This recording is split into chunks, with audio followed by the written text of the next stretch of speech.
सर्वप्रथम माँ शारदे माँ सरस्वती नमः, सर्वेभ्य नमो नमः। और सभी को भी मेरा नमस्कार। मैं राजेंद्र गुजर स्वागत करता हूं आपका देवश्री विद्याश्रम ऑनलाइन क्लासेज में। साथियों, आज एक और भी अच्छा एक पावन पर्व है गुरु पूर्णिमा, जिसमें हम सभी अपने गुरु को आदर्श मानते हुए हमारे जो विद्या का अभ्यास करते हैं उसमें हम सफल हों और उनका आदर करें। आज इस एक छोटा सा टॉपिक जो उच्चारण स्थान है, इसको प्रारंभ करने से पहले मैं गुरु को प्रणाम करता हूं। और आइए हम गुरु को सभी प्रणाम करते हैं। गुरुर्ब्रह्मा गुरुर्विष्णु गुरुर्देवो महेश्वरा गुरुर्साक्षात् परब्रह्म तस्मै श्री गुरुवे नमः। साथियों, इस उच्चारण के साथ में हम शुरू करते हैं हमारे उच्चारण स्थान और चलते हैं हम अपने टॉपिक, अपना बिंदु उच्चारण स्थानानी। क्या? उच्चारण स्थानानी। ठीक है साथियों, आपको बहुत ही शॉर्ट में और बहुत ही ईजी में मैं आपको उच्चारण स्थान समझाऊंगा।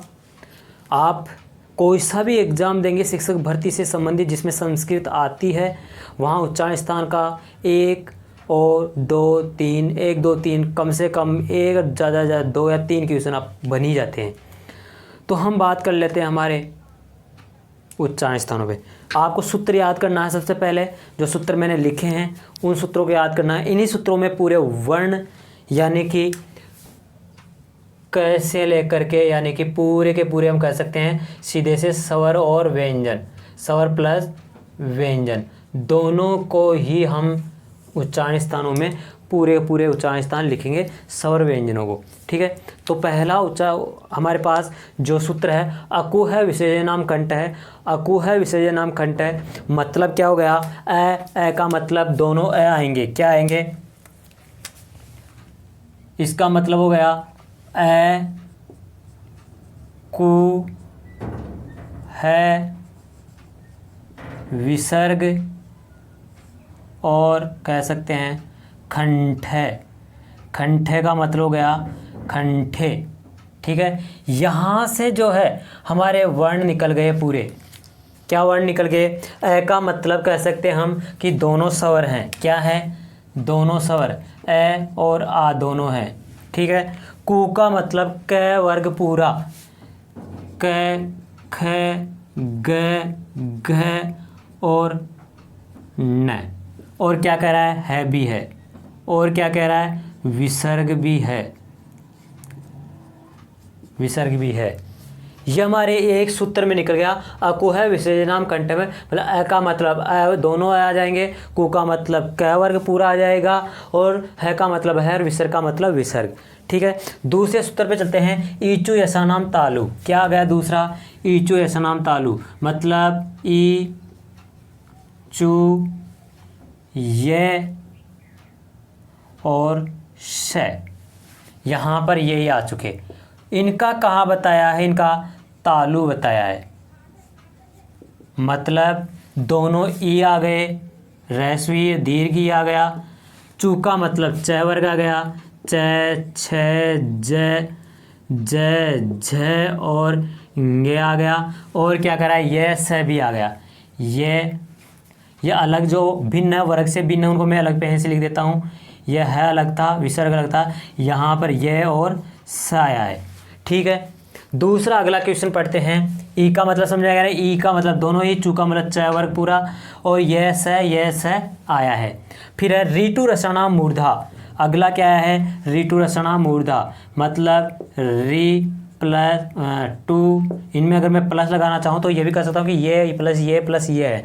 टू प्लस आगे र और स। ये कहाँ से? मूर्धा से। मतलब क्या कहा इसने कि री रस्व री और दीर्घ री दोनों हो गए। और क्या होगा? ट टू का मतलब ट वर्ग होगा, ट ठ ड ढ और न ये होंगे। और क्या होगा? र और स होगा, र और स होगा। ठीक है, अगला क्वेश्चन कह रहा है ऋतु लसनाम दंता मतलब ली तू ल और स। क्या हो गया? स। किससे? दंत, किससे हो गया? दंतः मतलब दंत से, दंतः। क्या आ जाएंगे? लृ आ जाएगा जो हमारे ह्रस्व में आता है। अगर इसको अपन प्लुत गृहीत कर लेते हैं तो 22 स्वर हो जाए, इसको नहीं करते हैं तो 21 स्वर रहते हैं। लृ आ गया, तू, त, थ, द, ध और न और ल स, ल और स। आगे देखते हैं और क्या आ रहा है हमारे पास। अगला आया उपउपधमान्य नाम ओष्ठ है। क्या है? उपउप मतलब ऊ का मतलब ऊ दोनों, पू का मतलब आया है प वर्ग और प्लस धमानीय यानी उपधमानीय, उपधमानीय किससे? ओष्ठ, ओष्ठ से। तो हम क्या कह सकते हैं कि ऊ आया है, दोनों ऊ आ जाएंगे ह्रस्व दीर्घ। पू का मतलब प, फ, ब, भ, म आ गया और ध उपधमानीय। कौन सा? उपधमानीय, उपधमानीय वर्ण। उपधमानीय वर्ण कौन सा है? उसको कहते हैं अर्धस्वर। क्या कहते हैं? इसका मतलब क्या है? अर्धस्वर है, अर्ध विसर्ग है, स्वर नहीं, अर्ध विसर्ग कहते हैं इसको। और इसका चिन्ह होता है प से पहले इस तरह का और फ से पहले भी इस तरह का, ये उपधानीय होते हैं। ये चिन्ह लग जाता है, ये अर्ध विसर्ग होता है। ठीक है। इसके बाद में यम गणना नाम नासिका, मतलब इसमें तो सीधा सीधा पूरा कर दिया, य म ng न और न। जो ये वर्ण हैं ये कहाँ से बोले जाएंगे? नासिका, नासिका से। यानी कि इसमें पंचम वर्ण सारे हैं, यह है, म है, ng है, न है और न है। यह वर्ण है जो नासिका से बोले जाते हैं। फिर अगला क्या आ रहा है? ए दे तो खंड तालु, मतलब क्या कह रहा है? ए बड़ा आई खंड तालु से, यानी कि ये हो गया खंठ प्लस तालु, खंड प्लस तालु। इसमें क्या क्या आया है? इसमें ए आया है और आई आया है। फिर ओ दो तो खंडोष्टम, मतलब ये ओ और औ दोनों जो स्वर हैं ये कहाँ से हैं? खंठ प्लस ओष्ठ, खंठ प्लस ओष्ठ मतलब क्या हो गए? ओ और औ। ठीक है। इसके बाद आता है वकार से दंतोष्टम, मतलब व का उच्चारण स्थान कहाँ से बताया? दंत ओष्ठ, दंत प्लस ओष्ठ मतलब क्या आया इसमें? इसमें केवल व वर्ण आया है।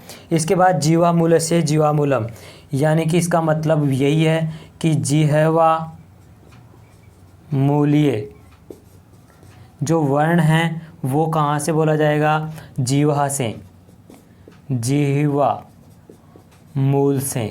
यानी कि क्या कह सकते हैं इसको? कैसा होगा ये वर्ण? ये होगा साथियों वही प फ की तरह अर्ध स्वर होगा, क और ख, ये अर्ध स्वर है। क्या है ये?